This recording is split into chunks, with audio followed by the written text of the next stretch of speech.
Boa noite. É uma grande alegria estarmos juntos mais uma vez para adorar o Senhor e meditar hoje nas recompensas que nós recebemos de Deus. Todo aquele que crê no Senhor Jesus recebe grandes recompensas. A Bíblia também chama de galardões. São recompensas hoje no nosso dia a dia, já somos abençoados por crer no Senhor Jesus Cristo, mas também existem as recompensas futuras. Alguns acham, de uma maneira errada, que o crente, ao morrer, ele vai passar a eternidade no céu, numa espécie de outra dimensão, ali com Deus. A gente vê imagens na Bíblia de Deus sentado no trono no céu mesmo, e uma multidão de pessoas adorando o Senhor. Mas essa não é a recompensa final. A Bíblia diz que o trono de Deus vai descer do céu para a terra, e a recompensa final será aqui, por toda a eternidade, nesta terra, transformada, sim, pelo Senhor, mas nesta terra, onde o Senhor estará conosco aqui, Pai, Filho e Espírito Santo, e nós reinaremos juntos com o Senhor Jesus Cristo por toda a eternidade. O livro do Apocalipse fala muito sobre esses elementos que nós estamos mencionando aqui, das recompensas futuras. Mas também o livro do profeta Isaías possui um pequeno Apocalipse. É o Apocalipse de Isaías. Vai do capítulo 24 até o capítulo 27. Nós já estudamos no capítulo 24 de Isaías que Deus tem um plano para a humanidade. Deus tem um plano para toda a humanidade. E vimos nesse capítulo 24 o juízo de Deus contra a humanidade que escolheu viver no pecado, e vimos que esse texto de Isaías 24, ele aparece novamente, o eco dele, lá em Apocalipse, nos juízos do Senhor Jesus Cristo, o Cordeiro de Deus, contra a humanidade naquele momento da grande tribulação. Os juízos dos selos, os juízos das trombetas e os juízos das taças, ou dos flagelos. Eles estão aqui em Isaías 24. Agora, em Isaías 25, nós observamos outros elementos do livro do Apocalipse de João que Isaías também menciona. E o objetivo é a glória de Deus, é que o Senhor seja adorado. Nós vimos também, domingo último, que falamos sobre Isaías 24, principalmente o versículo final do capítulo 24, verso 23, nós lemos que o Senhor estava reinando em Jerusalém. Olha o que diz Isaías 24, 23. A lua se envergonhará e o sol se confundirá quando o Senhor dos exércitos reinar no monte Sião e em Jerusalém. Perante os seus anciãos haverá glória. O Senhor, ele vai reinar aqui na terra. É algo que vai acontecer. E os crentes em Jesus terão grandes recompensas. Os crentes da velha aliança, os crentes da nova aliança, os crentes que ressuscitarem após o período da grande tribulação. Por isso, hoje, em Isaías 25, que é o capítulo que vamos começar a estudar, vamos meditar na ideia da recompensa dos que creem no Senhor. Se você crê em Jesus, você vai participar das recompensas que são mencionadas nesse capítulo. Se você não creu no Senhor Jesus como seu Senhor e Salvador, você não vai participar das recompensas mencionadas neste capítulo. Não é uma questão de você estar numa igreja batista ou numa igreja de outra confissão. Não é essa a questão. A questão é se você tem uma aliança firmada com o Senhor Jesus, para ele ser o seu Senhor e o seu Salvador. Vamos ler Isaías 25, do verso 1 ao 12. E nessa leitura, só na sua mente, tente identificar elementos do livro do Apocalipse de João. Olha o que diz Isaías 25, verso 1. Ó Senhor, tu és o meu Deus. Exaltar-te-ei e te louvarei, exaltar-te-ei a ti e louvarei o teu nome, porque tens feito maravilhas e tens executado os teus conselhos antigos, fiéis e verdadeiros.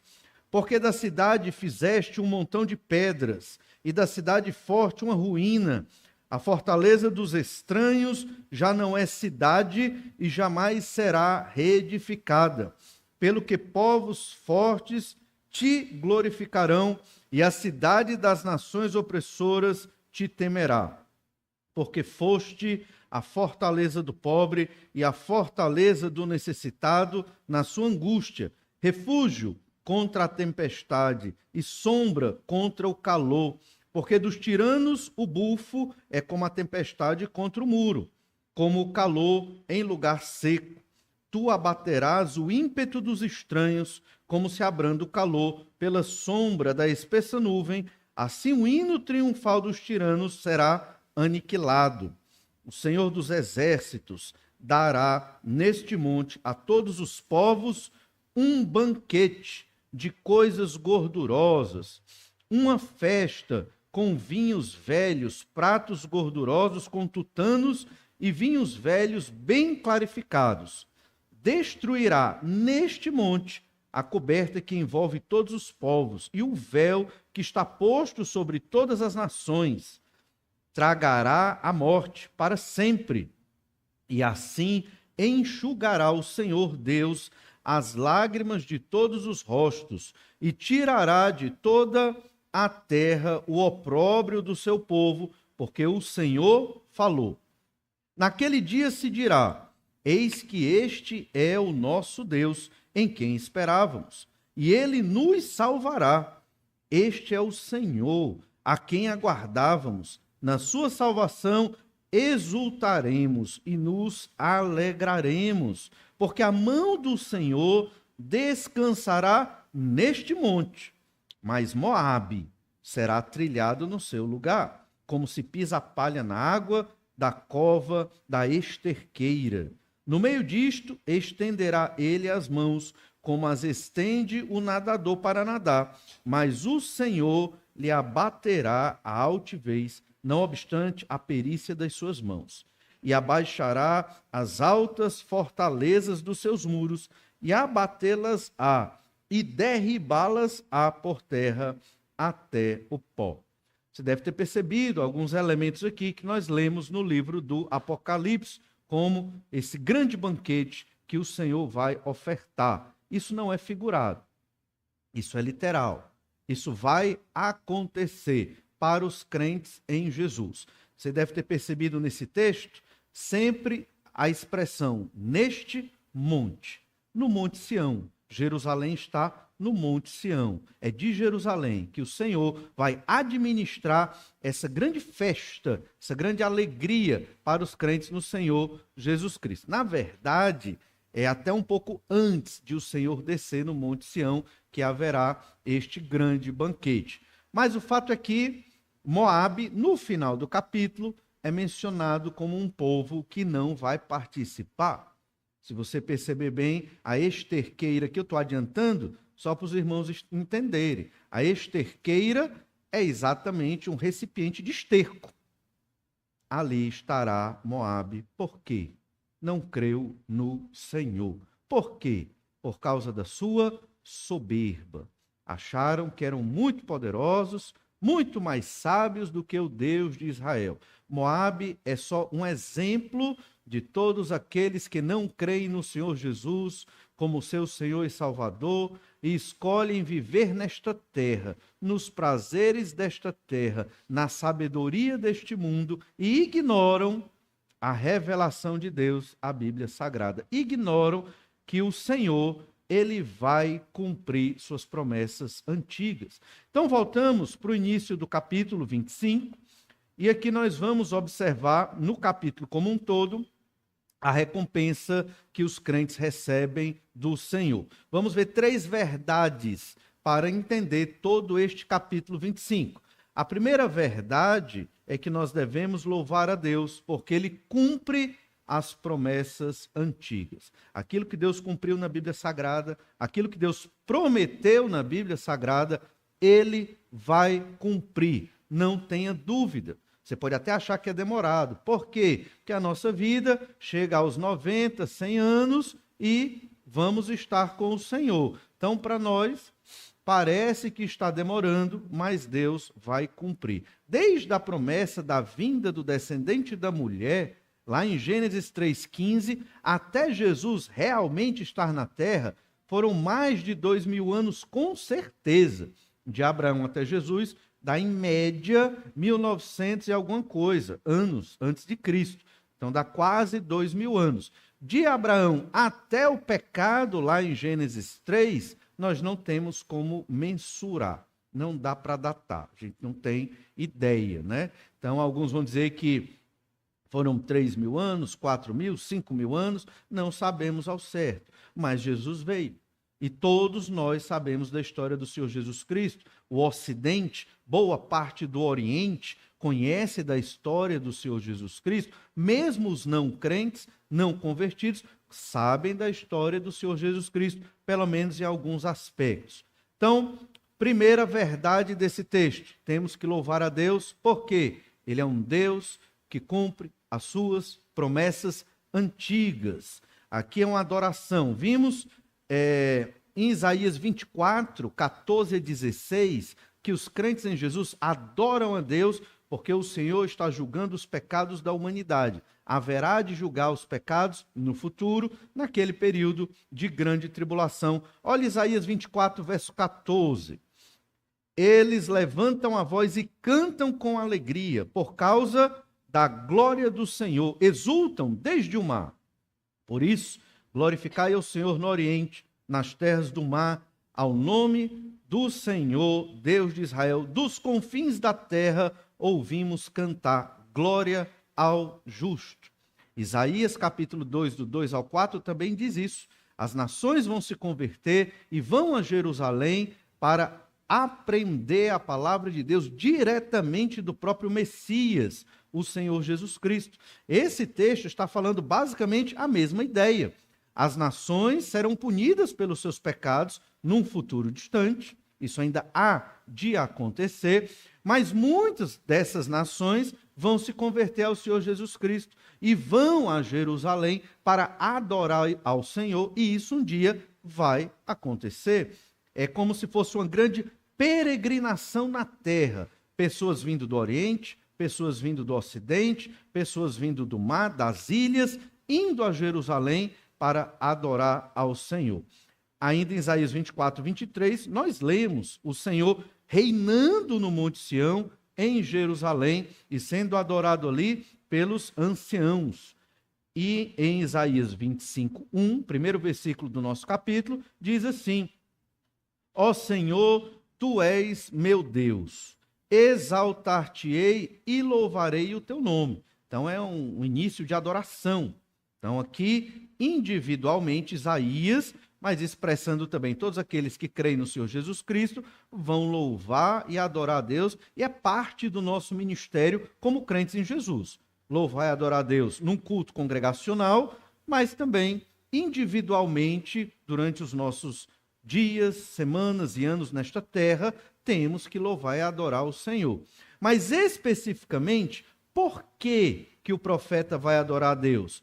Porque tem feito maravilhas. Que maravilhas, milagres são esses? Tem executado os teus conselhos antigos, fiéis e verdadeiros. O Senhor, Ele tem muitas promessas, muitas palavras proféticas do Senhor, indicando que Ele há de abençoar aqueles que creem no Senhor Jesus Cristo. No Antigo Testamento, Jesus era o Messias, não se sabia o nome do Salvador, Ele era o Filho de Deus, gerado de Deus, mas que viria para nos livrar da condenação dos nossos pecados. Mas o Messias também viria como um rei guerreiro para governar. Essa mensagem aqui de Isaías, ela apresenta mais um Messias guerreiro que vem para reinar. Mas lembre-se que outras partes da profecia de Isaías apresentam o Messias também como o servo sofredor, como lá em Isaías 53. Deus, Ele vai cumprir seus conselhos antigos. São muitas profecias, não tem como apresentar todas aqui, mas existem algumas fundamentais para entendermos o plano de Deus para toda a humanidade. Um desses conselhos antigos, ou promessas antigas de Deus, foi feita a Abraão. Deus prometeu a Abraão uma salvação, não só para ele, mas para a sua descendência, e mais ainda, Deus prometeu que de Abraão viria a bênção a todas as famílias da terra. Não era somente uma bênção material, mas certamente era o Senhor Jesus Cristo. Então, quando Deus escolhe Abraão para dele fazer um povo, Deus estava preparando um projeto missionário para poder, a partir do povo que viria de Abraão, Isaque e Jacó, que foi nomeado como Israel, aí viria o povo de Israel, aquela nação, ela tinha que ser a testemunha viva dos milagres de Deus, do poder de Deus, da salvação de Deus para toda a humanidade. Por isso, os profetas vieram de Israel, a lei veio de Israel, boa parte do Antigo Testamento veio de Israel, o Messias era judeu de Israel, os apóstolos, e a base da igreja neotestamentária veio de Israel também. Obviamente, os gentios creram no Senhor, tanto na velha aliança, como também na nova aliança. Houve pregação para todos os povos. Deus nunca quis salvar só Israel, embora pareça no Antigo Testamento que a salvação é só para Israel, mas é só uma aparência, porque fala muito de Israel, mas muitos outros povos foram salvos pelo sangue de Jesus, na velha aliança, no Antigo Testamento, a partir do ministério de Israel. E antes de Abraão, também, certamente, houve a mensagem do descendente pregada pelos filhos de Sete, também pelos filhos de Noé, pelos semitas, que foi aquele que foi ficar mais próximo do Senhor, e o semita escolhido para formar a nação de Israel foi Abraão. Então o Senhor trabalhou com várias famílias, vários indivíduos, para a partir desta linhagem trazer o Messias que viria morrer numa cruz para nos salvar da condenação dos nossos pecados. Nós somos uma igreja batista, mas a fé no Senhor Jesus Cristo, ela remonta à reforma protestante. É muito antes. Ela é muito mais antiga do que o que se pensava na Idade Média. Vai nos tempos antigos, antes do surgimento da igreja. A igreja iniciou em Atos capítulo 2. O Antigo Testamento não tem igreja, tem a nação de Israel proclamando a mensagem de salvação. Era outro formato de proclamação da mensagem de salvação com Israel.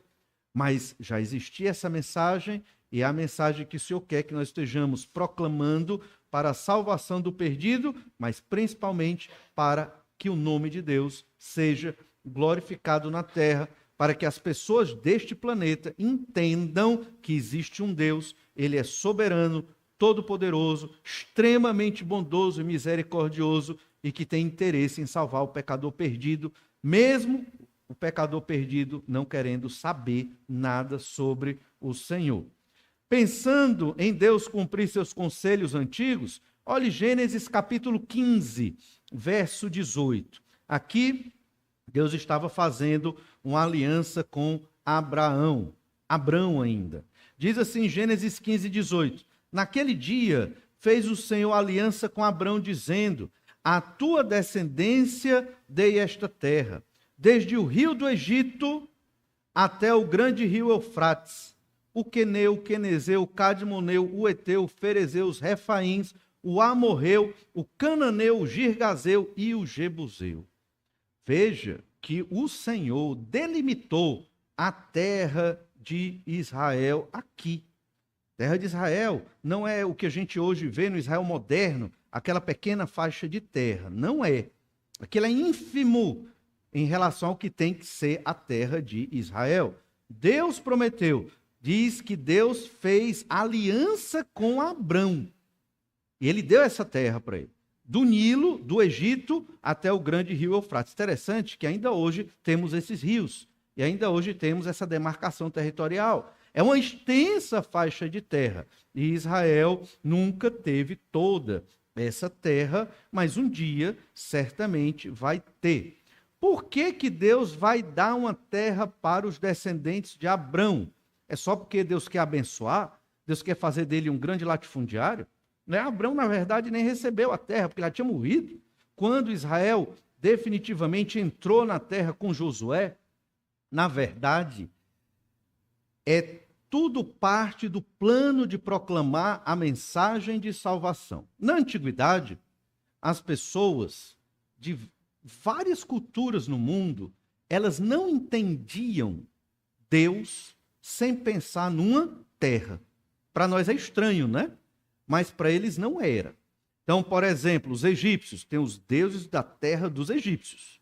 Então, aqueles deuses estão ali. Eles é que dominam a terra dos egípcios.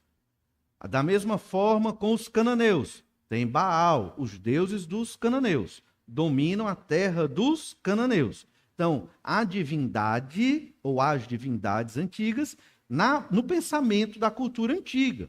Da época de Abraão, Isaac, Jacó, José, e todo o Antigo Testamento era assim. Esses deuses estavam ligados à terra. E o povo estava ligado à terra também. Eles não eram tão nômades como nós somos hoje, na humanidade.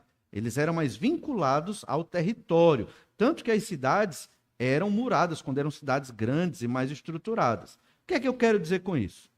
Se Deus queria passar para a humanidade a mensagem do Salvador, um homem que é Deus também e que viria salvar o pecador perdido, este Salvador, que é Deus, ele tinha que ser vinculado a um povo e a uma terra, porque senão os povos antigos não entenderiam a mensagem.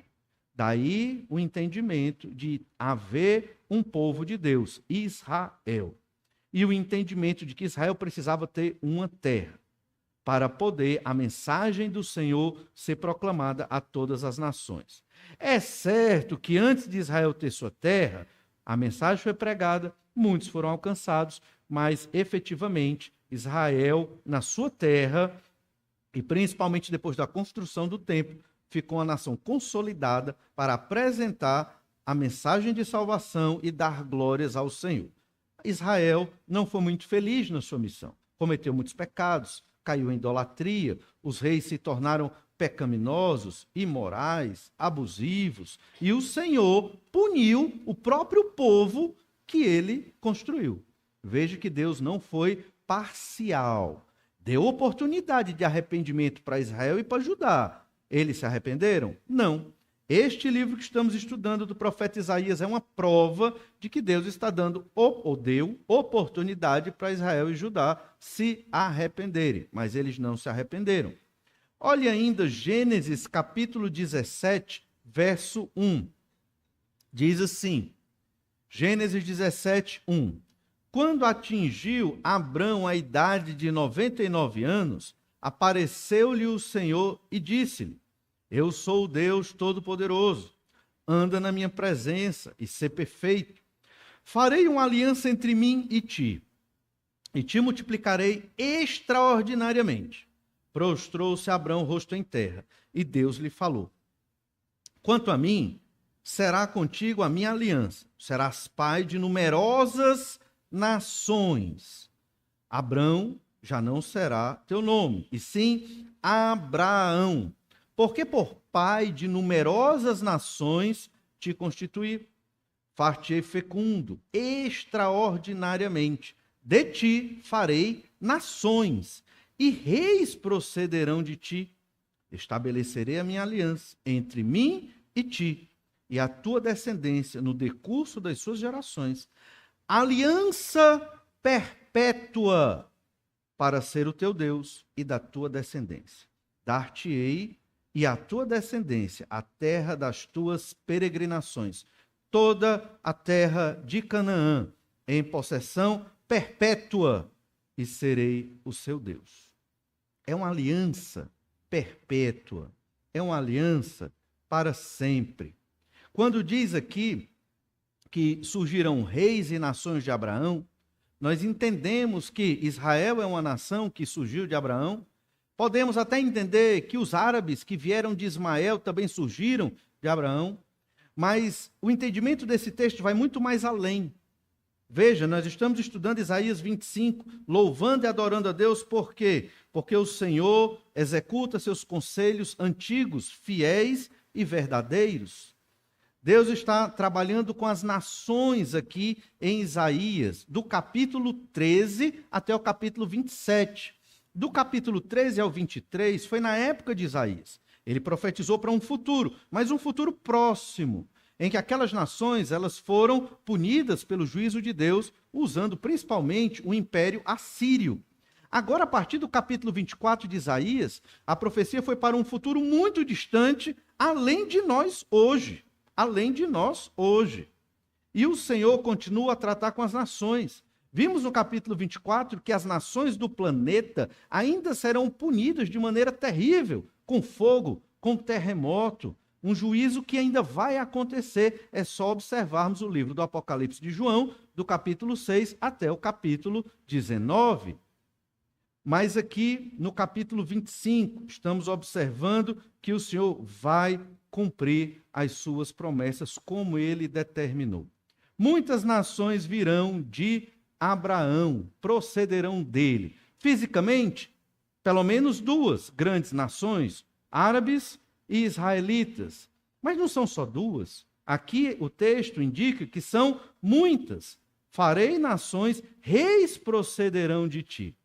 Muito provavelmente é uma referência às nações que haverão de se converter no futuro. Quem é um verdadeiro israelita? Lembra de Gálatas? É aquele que tem a mesma fé de Abraão.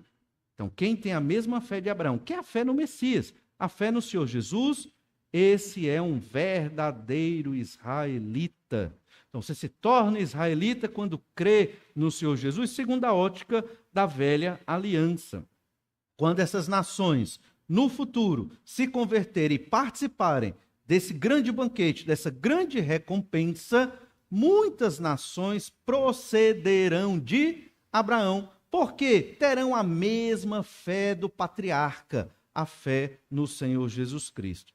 Esse é o plano de Deus, a conversão das nações. É claro que não vai ser cada indivíduo de cada nação, mas de todas as nações, muitos haverão de crer no Senhor Jesus Cristo e estarão peregrinando. Isso ainda vai acontecer, mas estarão peregrinando para Jerusalém no futuro, provavelmente no reino milenar, no início do reino milenar, para adorar e glorificar o Cordeiro de Deus que estará reinando para todo o sempre ali.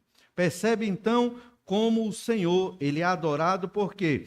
Porque ele cumpre as suas promessas antigas. Esse é um exemplo de uma das promessas que o Senhor haverá de cumprir. Muitas outras, certamente, o Senhor vai cumprir. E o salmista está adorando a Deus aqui porque ele também diz que vai cumprir uma dessas promessas, que é a punição dos ímpios. Aqueles que escolheram viver nos seus próprios pecados, eles receberão a recompensa do juízo de Deus contra a sua desobediência.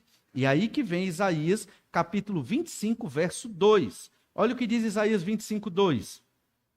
Porque da cidade fizeste um montão de pedras, e da cidade forte uma ruína. A fortaleza dos estranhos já não é cidade e jamais será reedificada. Essa cidade aqui é uma cidade modelo do pecado e da perdição que será destruída. Não quer dizer que é uma cidade só, mas quer dizer que todas as cidades que escolheram viver no pecado, elas vão ser destruídas pelo juízo de Deus. A gente leu isso em Isaías 24, 10. Olha o que diz aí na sua Bíblia. Demolida está a cidade caótica. Isaías 24, 10. Demolida está a cidade caótica. Todas as casas estão fechadas, ninguém já pode entrar. E nós vimos que essa cidade também aponta para a grande Babilônia, lá em Apocalipse. Observe então que o Senhor vai cumprir a sua promessa antiga de destruir todos aqueles que escolheram viver em iniquidade e pecado. Essa é a ideia de destruir a cidade, um montão de pedras. Essa cidade jamais será reedificada. Não é uma cidade específica, é a cidade como ícone, modelo da perdição e do pecado. Porque desde a antiguidade, nas cidades, é onde existia o maior índice de imoralidade, idolatria e perdição. Os tempos mudaram, a tecnologia chegou, mas parece que continua da mesma forma. As cidades mais desenvolvidas no mundo são as cidades que concentram mais o nível de iniquidade e pecado terrível. Aquelas mais simples, mais rurais, mais distantes e isoladas, muitas vezes têm, claro, tem pecado, tem moralidade, mas muitas vezes é muito mais ameno e dá até para viver melhor nesse tipo de cidade. E é por isso que o Senhor e o profeta traz essa ideia: a cidade vai ser destruída. Ou seja, todos os pecadores que escolheram viver em pecado, em idolatria, em imoralidade, em desobediência, serão destruídos quando o Senhor voltar para acertar as contas com a humanidade. Essa é a recompensa dos ímpios. É interessante também lembrar que no início, logo no início de tudo, os seres humanos tentaram construir uma cidade que desafiaria a grandeza de Deus, a glória de Deus, e que exaltaria a grandeza do homem, a inteligência do homem e a sabedoria humana. Não sei se você já percebeu, mas a humanidade ela tem esse problema. Ela quer ser melhor do que Deus. O ser humano, ele quer ser mais inteligente do que Deus, mais sábio, mais poderoso, autossuficiente. O que significa? Não preciso de Deus. Esse negócio de Deus, esse negócio de Jesus, esse negócio de igreja, isso é para os fracos, né? Nietzsche pensava assim. E Nietzsche, esse grande para os pecadores, né? Filósofo, ele é base, né, do pensamento humanista da nossa sociedade. Mas ele entendia isso. Né? Se você é religioso, isso é uma muleta dos fracos. Né? Qualquer tipo de religião, principalmente o cristianismo, é uma muleta para os fracos. Você precisa de Deus para poder, Nietzsche dizia, você precisa de Deus para você justificar a sua fraqueza. Sem Deus você será o verdadeiro homem, um sobre-homem, um homem elevado. Era o pensamento dele. Ele terminou louco, né? No manicômio, perturbado, porque ele foi coerente e levou o ateísmo dele aos extremos. Então, terminou assim.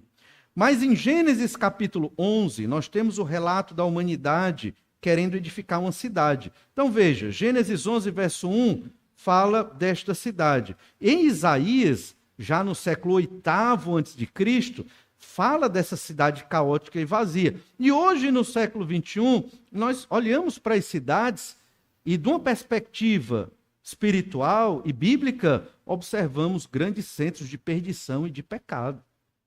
Olha o que diz Gênesis 11, verso 1. Ora, em toda a terra havia apenas uma linguagem e uma só maneira de falar. Sucedeu que, partindo eles do Oriente, deram com uma planície na terra de Siná. Terra de Siná aqui é uma referência à Mesopotâmia, certo? E diz mais, e habitaram ali, verso 3, e disseram uns aos outros, vinde, façamos tijolos, queimemo-los bem. Os tijolos serviram-lhes de pedra e o betume de argamassa. E disseram, vinde, isso a humanidade, os seres humanos organizados, vinde, edifiquemos para nós uma cidade e uma torre, cujo tope chegue até os céus e tornemos célebre o nosso nome. Então essa era a motivação da construção dessa cidade. É a história que a gente conhece como Torre de Babel, mas era uma cidade, né? Era uma cidade meio verticalizada. E Babel é o termo hebraico para Babilônia. Você, quando for estudar a Bíblia hebraica e procurar a palavra Babilônia, quer seja nos profetas ou em outras partes, nos livros dos reis, você vai encontrar Babel. Você não tem o termo para Babilônia, é Babel. Então a Torre de Babel seria o protótipo da Babilônia, mas a gente sabe que Deus encerrou essa história. Ainda no versículo 4, para que não sejamos espalhados por toda a terra. Verso 5, então desceu o Senhor para ver a cidade e a torre que os filhos dos homens edificavam. E o Senhor disse, eis que o povo é um, e todos têm a mesma linguagem. Isto é apenas o começo. Agora não haverá restrição para tudo o que intentam fazer.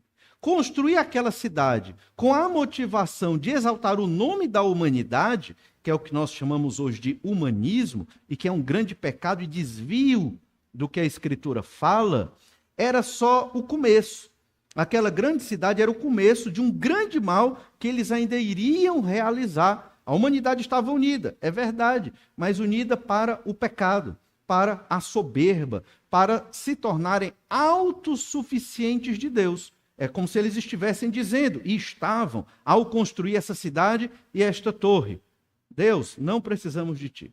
Vamos viver a nossa vida aqui no pecado. Nos deixe em paz. Era isso que eles estavam dizendo. E o Senhor disse: não, antes que eles comecem a fazer coisa pior, vamos impedir esta construção. Você percebe como, desde o início, aqui é o início da história da humanidade, a cidade já era um símbolo do pecado. Não estou dizendo que vamos todos morar agora na área rural. Não, não é isso que eu estou dizendo.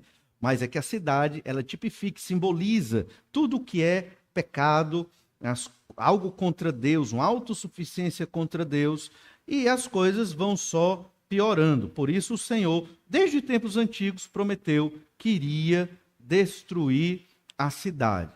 Vai vir uma cidade do céu, a Nova Jerusalém. No novo céu e nova terra, na eternidade futura, haverá cidades. Sim, haverá. No entanto, completamente diferente. Elas vão existir para a glória de Deus. Verso 7 diz: vinde, desçamos e confundamos ali a sua linguagem, para que um não entenda a linguagem de outro. Destarte o Senhor os dispersou dali pela superfície da terra e cessaram de edificar a cidade. Chamou-lhe por isso o nome de Babel, porque ali confundiu o Senhor a linguagem de toda a terra e dali o Senhor dispersou por toda a superfície dela. Então, Deus vai destruir a cidade, esse símbolo, esse ícone do pecado. Deus prometeu, isso um dia vai acontecer. E então, voltando para Isaías, capítulo 25, que é o nosso texto principal, olha o verso 3. Pelo que povos fortes te glorificarão, e a cidade das nações opressoras te temerá.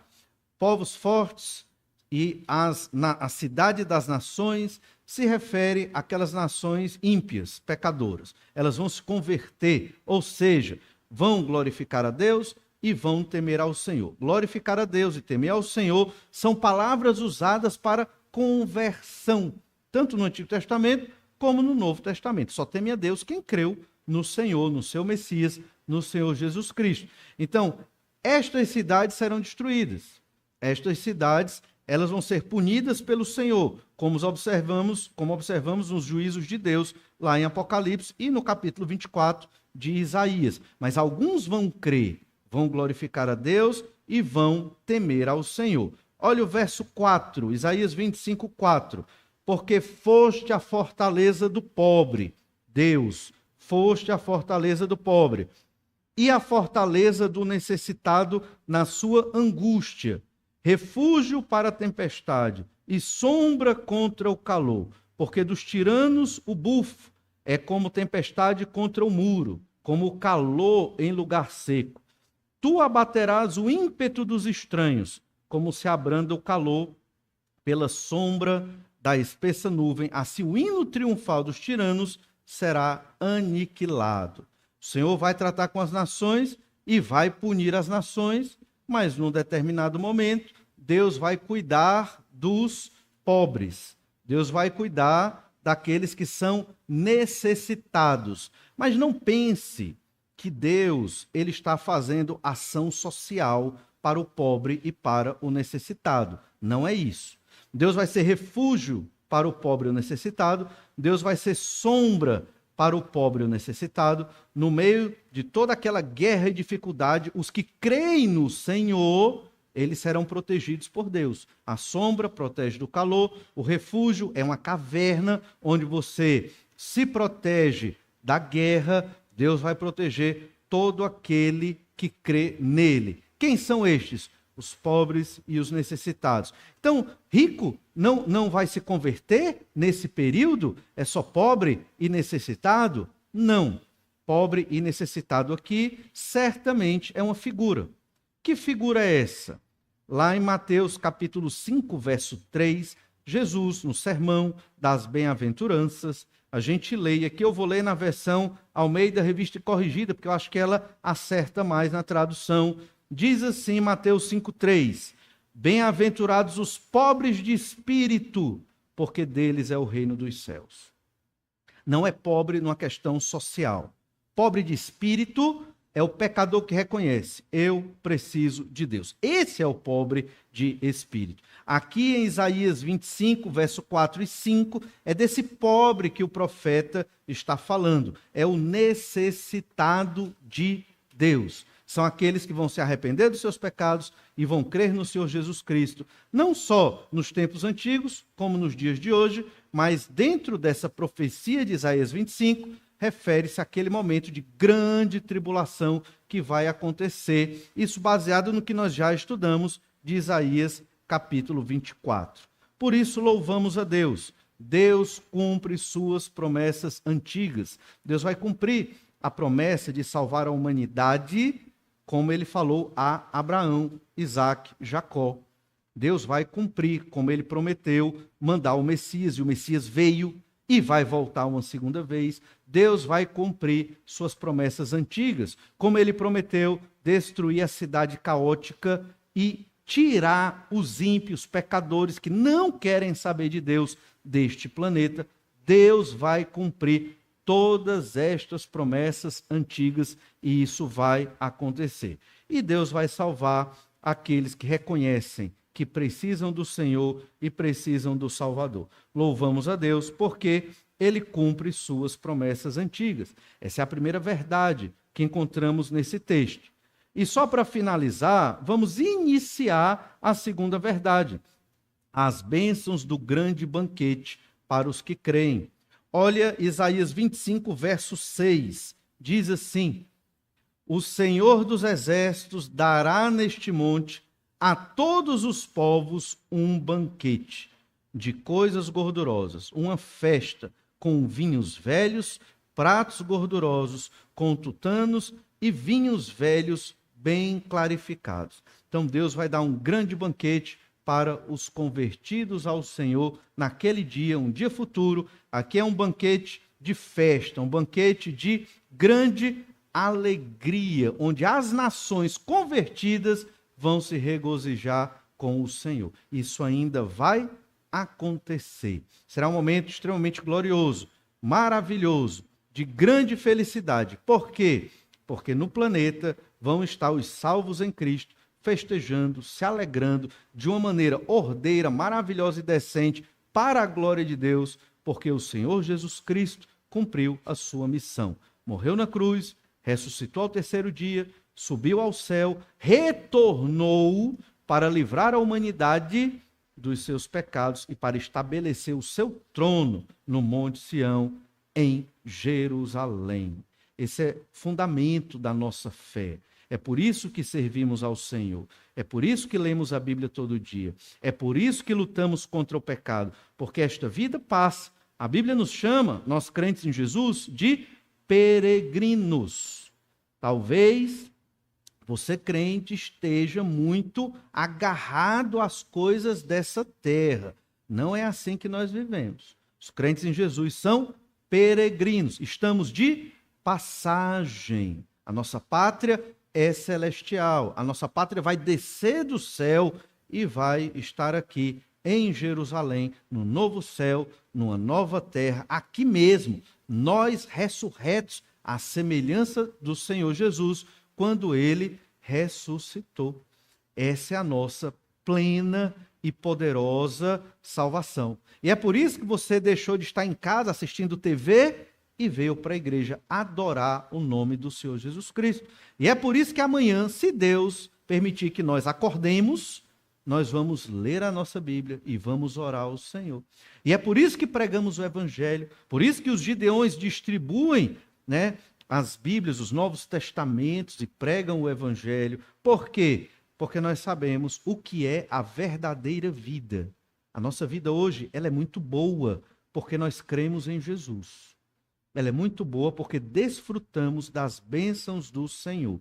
Mas quando tudo isso se cumprir, e Deus cumprir seus conselhos antigos, suas promessas antigas, certamente a nossa vida será muito melhor. Utilize a sua vida para honrar e glorificar o nome do Senhor. Não espere ninguém lhe chamar. Não precisa ninguém lhe convidar. Você pode servir ao Senhor todo dia da sua vida, lutando contra os seus pecados e vivendo para a glória de Deus. Aprenda da Escritura para ser luz no meio das trevas. Amanhã você volta lá para o seu trabalho. Muitas pessoas perdidas, sofrendo a escravidão do pecado, você pode ser luz para essas pessoas, falando do Senhor Jesus Cristo. Por quê? Por quê? Porque eu sei que estarei numa vida eterna, numa cidade maravilhosa, desfrutando dessa grande festa com meu Senhor e Salvador. E que hoje é o tempo da peregrinação. Estamos de passagem para cumprir a nossa missão, que é glorificar o nome do Senhor e proclamar a mensagem do Messias, que é o Senhor Jesus. Vamos orar, pedir que o Senhor nos abençoe. Te louvamos, ó Pai, porque o Senhor é um Deus maravilhoso e cuida de nós. Te louvamos, Senhor Deus, por tuas promessas antigas e porque o Senhor cumpre aquilo que prometeu. Breve o Senhor Jesus há de retornar. Breve estaremos festejando com o Senhor, com os santos do antigo, os santos da tribulação, nós da igreja, todos juntos, adorando a Ti naquele grande momento de festa, de triunfo do Senhor Jesus contra o mal, o pecado, Satanás, a besta e as nações incrédulas. Te louvamos, ó Deus, porque o Senhor é maravilhoso e cuida de nós, porque o Senhor tem um plano todo estruturado, elaborado e apresentado na Tua palavra, a Bíblia Sagrada, e mais ainda, ó Deus, porque o Senhor nos fez participantes desse plano, não por merecimento, mas por Tua graça.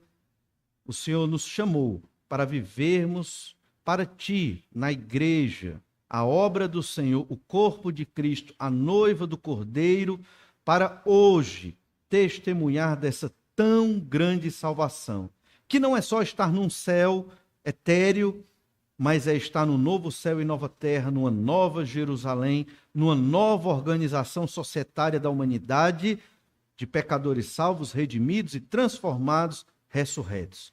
Obrigado, Senhor, por tantas bênçãos maravilhosas que o Senhor nos dá.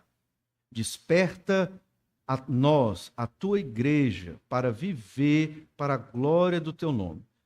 Nos ajuda, Senhor, a não sermos acomodados, religiosos frios, que carregam o nome de Jesus, mas que não estão vivendo a vida do Senhor Jesus Cristo. Capacita-nos para fugir desses pecados e viver para a glória do Senhor. É o que te pedimos, ó Pai, por todos nós aqui, no nome de Jesus é que oramos. Amém. Deus lhe abençoe, lhe dê uma boa semana. Você tem um tempo agora de oração silenciosa. Você pode conversar mais com o seu Senhor e Salvador. Uma boa noite e até breve.